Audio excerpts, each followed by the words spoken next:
This is Fox 29 News at 5. Floodwaters could be hazardous to your health. Coming up at 5:30, Dr. Mike is here in studio. He's going to show us what happens when mold sets in your home, what it is, the medical consequences, and how you can treat it. That's coming up, so stick around. It could take days for some people in our area to finally dry out, and the rising floodwaters could be dangerous for your family. Dr. Mike is here. He's going to show us how to protect ourselves from mold. Oh, the nasty nor'easter that dumped several inches of rain in our area, look at that, caused floodwaters to rise, all kinds of havoc. Dr. Mike is here to talk about the dangers of and ways to avoid mold.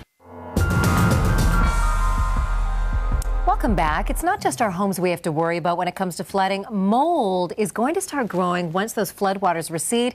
That can mean some dangerous things for our health. So Dr. Mike is here, and as always, he's brought some props. In fact, he brought mold. Yes. In for us today. Good mold. Good. This is good mold? The best. I only bring good mold in here. I don't even know what good mold is. All right, let's talk about it. All right, so basically, everybody has mold. There's mold everywhere. It's ubiquitous. It's a fungus.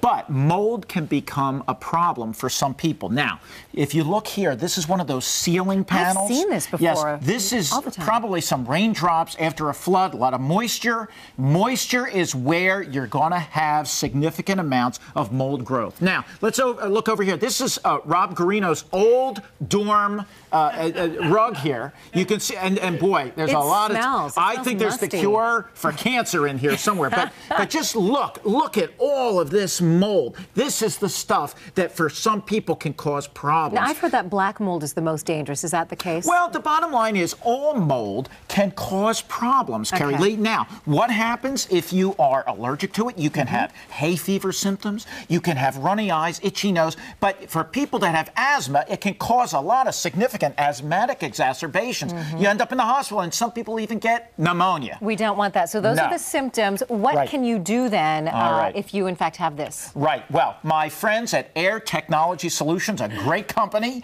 provided all this stuff for us. Wow. And what you do is, just like in a doctor's office, you make a diagnosis. Okay. So you get plates. And you know what we're going to do? We're going to test this studio, because Lord knows what's growing in here. Well, at least it's brand new, so maybe we have a fighting chance. Well, maybe. So what you do is you put that out and let the air kind of hit it, and then you send it off and see if it grows anything. There's other ways to check things. You sample the air. You do that for about 5 minutes. Then, if it comes back positive, especially if you have a history of asthma, then you want to do remediation. Remediation. The way you do that is by enclosing it with plastic, getting professionals in, get rid of the mold with chemicals. You're going to be all right. You won't have as many asthma exacerbations. And you said a keyword. You said professionals in that case, so that's a good thing to keep in mind. All right, Dr. Mike, I know you want to talk more about this, but that's why he has a blog now. If you have more medical questions about this or any other topic, log into myfoxphilly.com. Again, you can blog with Dr. M right here. You can go to our Moms First News for Moms page. You'll find that in the Seen on TV section. As always, Dr. Mike, we love you. Thank you. Love you too, Carrie Lee.